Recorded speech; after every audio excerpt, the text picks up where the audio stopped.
Selamat pagi anak-anakku, salam sejahtera untuk kita semua. Bagaimana kabar kalian? Semoga semua dalam keadaan sehat ya. Pada kesempatan ini, kita akan mendengarkan pembahasan yang berkaitan dengan kompetensi dasar 3.1 dengan materi pokok upaya bangsa Indonesia dalam menghadapi ancaman disintegrasi bangsa yang berlangsung dari tahun 1948 sampai dengan 1965. Untuk memahami pembahasan materi ini, tentu kita bertanya-tanya, apa sih yang dimaksud dengan disintegrasi itu? Menurut Kamus Besar Bahasa Indonesia, disintegrasi adalah keadaan tidak bersatu padu, keadaan terpecah belah, hilangnya keutuhan atau persatuan, perpecahan. Jadi, disintegrasi bangsa adalah memudarnya kesatupaduan antar golongan dan kelompok yang ada dalam suatu bangsa yang bersangkutan. Adapun tujuan pembelajaran kita saat ini, yaitu bahwa setelah mempelajari materi ini, diharapkan peserta didik dapat, yang pertama, menganalisis berbagai pergolakan daerah yang terjadi di Indonesia. Yang kedua, mengaitkan peristiwa pergolakan daerah yang terjadi di Indonesia dengan potensi ancaman disintegrasi pada masa sekarang. Dan yang ketiga, mengambil hikmah dari berbagai ancaman disintegrasi bangsa yang pernah terjadi di Indonesia, khususnya yang terjadi pada tahun 1948 hingga tahun 1965. Perhatikan peta konsep berikut. Dalam perjuangan menghadapi ancaman disintegrasi bangsa tahun 1948 sampai 1965 mengakibatkan terjadinya ketegangan dan gejolak di dalam negeri yang banyak sekali menimbulkan peristiwa-peristiwa pemberontakan. Peristiwa-peristiwa pemberontakan tersebut dapat kita bagi menjadi 3 kategori. Pertama, yang berkaitan dengan ideologi. Kedua, yang berkaitan dengan kepentingan. Dan yang ketiga, berkaitan dengan sistem pemerintahan, yang nantinya akan kita bahas satu persatu.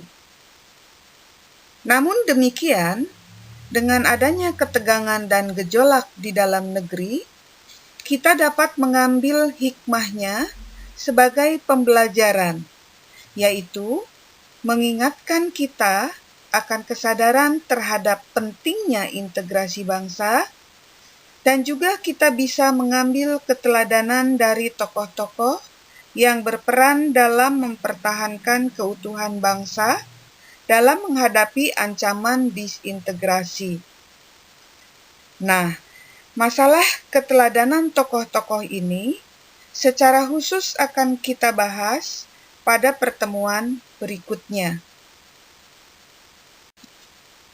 Sekarang kita akan membahas mengenai gejolak atau konflik yang terkait dengan ideologi. Ideologi itu sendiri, menurut Kamus Besar Bahasa Indonesia, merupakan konsep peristiwa yang dijadikan asas pendapat atau kejadian yang memberikan arah dan tujuan untuk kelangsungan hidup. Jadi, ideologi itu dapat dikatakan sebagai cara pandang atau berpikir seseorang atau golongan tertentu yang membentuk karakter berpikir dalam mewujudkan keinginan atau cita-citanya.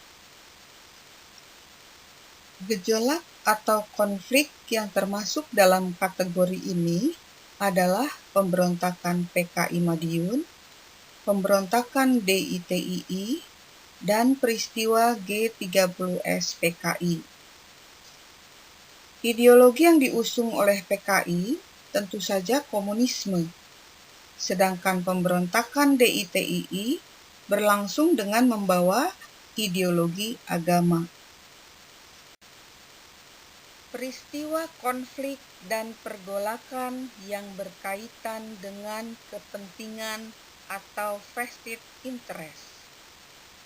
Vested interest merupakan kepentingan yang tertanam dengan kuat pada suatu kelompok. Kelompok ini biasanya berusaha untuk mengontrol suatu sistem sosial atau kegiatan untuk keuntungan sendiri. Mereka juga sukar untuk mau melepas posisi atau kedudukannya, sehingga sering menghalangi suatu proses perubahan. Contoh-contoh peristiwa atau konflik yang berkaitan dengan kepentingan, misalnya pemberontakan APRA, pemberontakan Andi Aziz, dan pemberontakan RMS. Semuanya berhubungan dengan keberadaan pasukan KNIL atau tentara kerajaan di Hindia Belanda yang tidak mau menerima kedatangan tentara Indonesia di wilayah-wilayah yang sebelumnya mereka kuasai. Dalam situasi seperti ini, konflik pun terjadi. Konflik dan pergolakan yang berkaitan dengan sistem pemerintahan. Konflik dan pergolakan ini dimulai ketika dibentuknya Badan BFO oleh Belanda. Pemberontakan-pemberontakan yang berkaitan dengan sistem pemerintahan yaitu pemberontakan PRRI, Permesta, serta persoalan negara federal dan BFO.